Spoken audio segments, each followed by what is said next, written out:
Hello, how are they? Today I will do a history very beautiful. Ready? Titled Squares, written by Stephen Cross, illustrated by Robin James. Throughout our dreams there are always hidden forests we have never seen before. Behind our fluttering eyes and at last, but I'm not sleeping, is a land of rose beauty. A place where anything can happen. A place no touch by a hell breeze of imagination that roof the feathers and fur of all the creatures that live there. And of the creatures that live there, lived bodily bears with feathers like everyone, flitting about and cheekbones, chattering their days away. The squirrels, they're the most special of the animals. Squirrels with silver fur and almond eyes, and squirrels with almond fur and silver eyes. Squirrels that scamper this way and that looking for that certain. Raspberry squirrels that did nothing. But I sit on the right branches and sniff the cleanse breeze for some brief message of the reason to come. One of the many creatures that lived in the glen was a young squirrel named Squeakers. He had long, soft fur, handled, velvet eyes, and the most beautiful silver tie you have ever seen. When Squirrel wasn't doing his chores or learning his lesson, he would scatter his way and that, his floating tail floating begging him. After flying all afternoon, Squirrels would sit idling in the evenings, used as his mother combed the horse and sticker from his fur coat and his long silver tie. She would come and come, chattering about his school, the meadow, and all the things around them. Have you been doing your schoolwork, Squirrels? She would ask as she warmed him from head to tail. Yes, mother, head rapidly. No, you remember, squirrels always do what the elders say. I will, mother, he'd answer. Early every morning, just after the day had been painted with the morning sun, squirrels go scamper off to school, his tiny body right behind him. He would run with the other squirrels and chipmunks to the old hollow log that served as a school for the meadow creatures. They would sit upon as they called as their teacher, an old badger, taught them to eat nuts and berries, and read on the things that natural growth in the forest. Squirrels, like all the rest, were contracted, has hard, and he called as he said with his soft, furry tail wrapped around him. Then, just when they thought that he called, learning not more, the blue jay would squawk low and clear, and school would be over for another day. The squirrel would dash back to the meadow as fast as he could so that he could do his chores and free to play. One day, as the squirrel walked gaily along, he was nearly startled with a voice from behind. He whistled, he looked around to find one of his neighbors, Mr. Mole, standing beside him. How are you today, late squirrels? Asked Mr. Mole in a squeaky voice. I'm fine, called Squirrels, as he continued on his way. What's the bush, Squirrels? Asked Mr. Mole. Why don't you stay and share a hassle? Not with me? And with that, he processed a handful of nuts that looked, oh, so very good. Well, said Squirrels, my mother told me to come right home after school.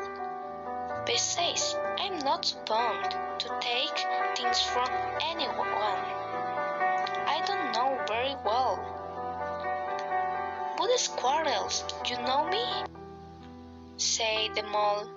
You go with my nets every day on your way home from school. And tell you what, you don't have to get the nuts from me. You and I can trade. What do you mean? Asked the Squirrels. Well, I am give you some of the delicious nuts and you can give me a tiny bit of food from your silver tie to use in my nest. The squirrel thought and thought. He hasn't looked so good, and all the mole wanted to try it, for was just a bit of fur white. He lost a bit of fur every time his mother combed his tail before he went to bed. And after all, the mole was an elder, and his mother had always told him to listen to his elders. I wish it's okay, said Squirrels, and he looked the foreign nose. He has just bitten into his second nut when the mole yanked a one-legged handful of fur from his tail. The mole tooted there with the strength of a squirrel, silver foot held in his fingers. Remember, light squirrel, don't tell anyone about this. It will be our light secret. And with that, he slipped into the brambles and disappeared. Squirrels slow ate the rest of the nuts as he started, and his poor silver tied. The nuts were sweet, but no, they died. That's very good, and I. A small tear worked its way down Squirrel's cheeks. Squirrel arrived home, but he didn't feel much like doing his chores on playing. Instead, he giselled, washed up, and went to bed. It wasn't long before his mother looked in and said, Squirrels, are you all right? Yes, mother, Squirrels answered, quietly and giselled, turned away. His mother felt his brow, took his pulse, and did all those other things mothers do when they want to make their children feel much better.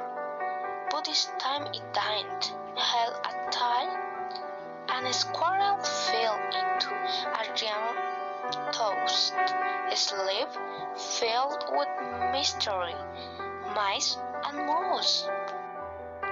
During school the next day, Squirrel sat on his lawn and did his welcome in the afternoon.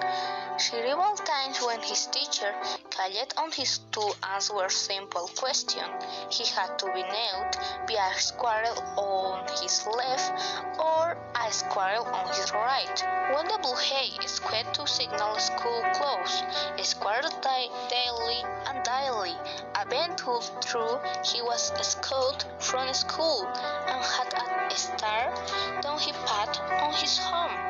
The promised himself that he could never talk to Mr. Mole again. But he has hurried on his way. He heard a "Hello, squirrels! Where are you going?"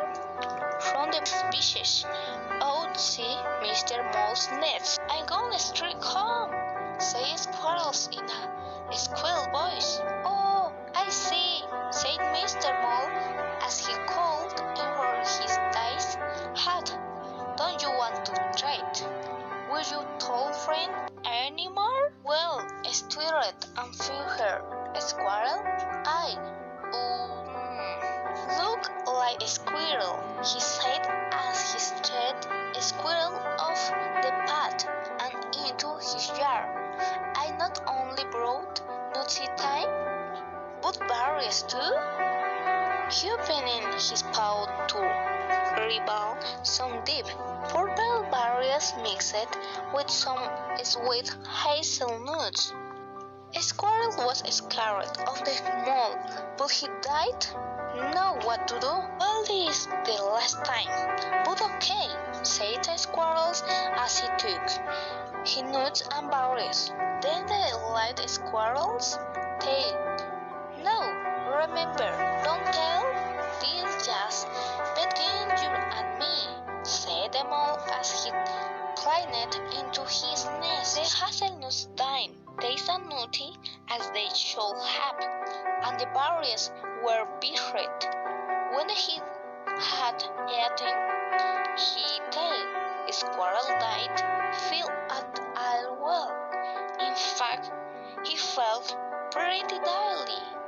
The next day, Squirrel resolved to tell the mole that they didn't want to trade anymore. When the school was over and everyone had dishes up the trolley, Squirrel made his way slowly and low, reassured what he was going to say.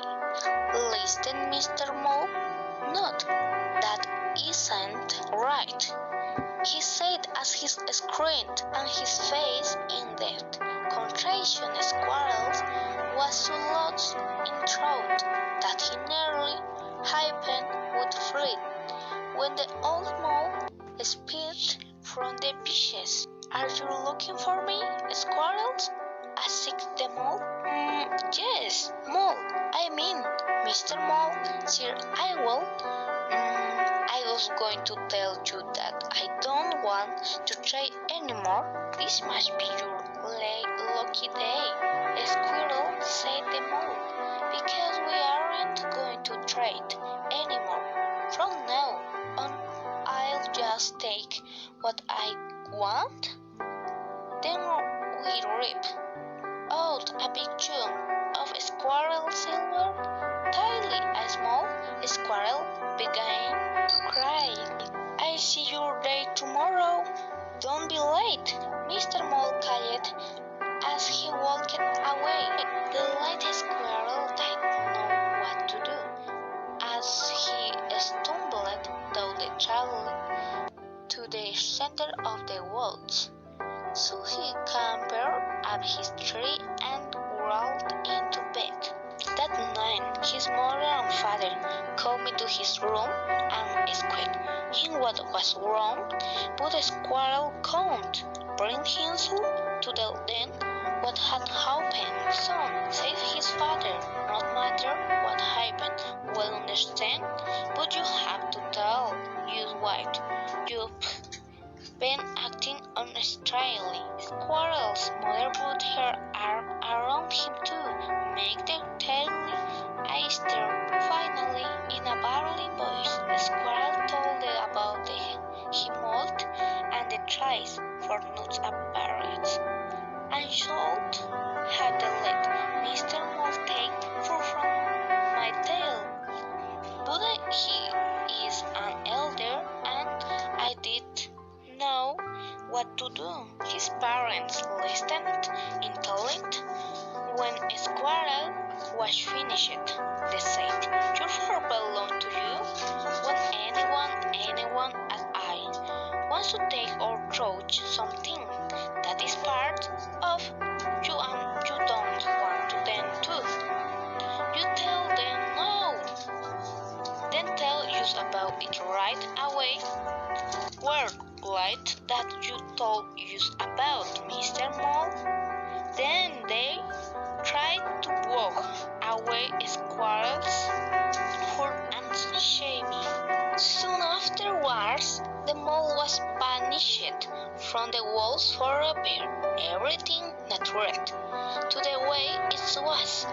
The birds twittered in the trees, and the squirrels raced and rushed about the meadow.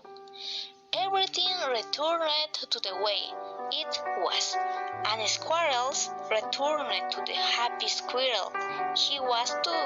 He will always remember that all you have to say is not.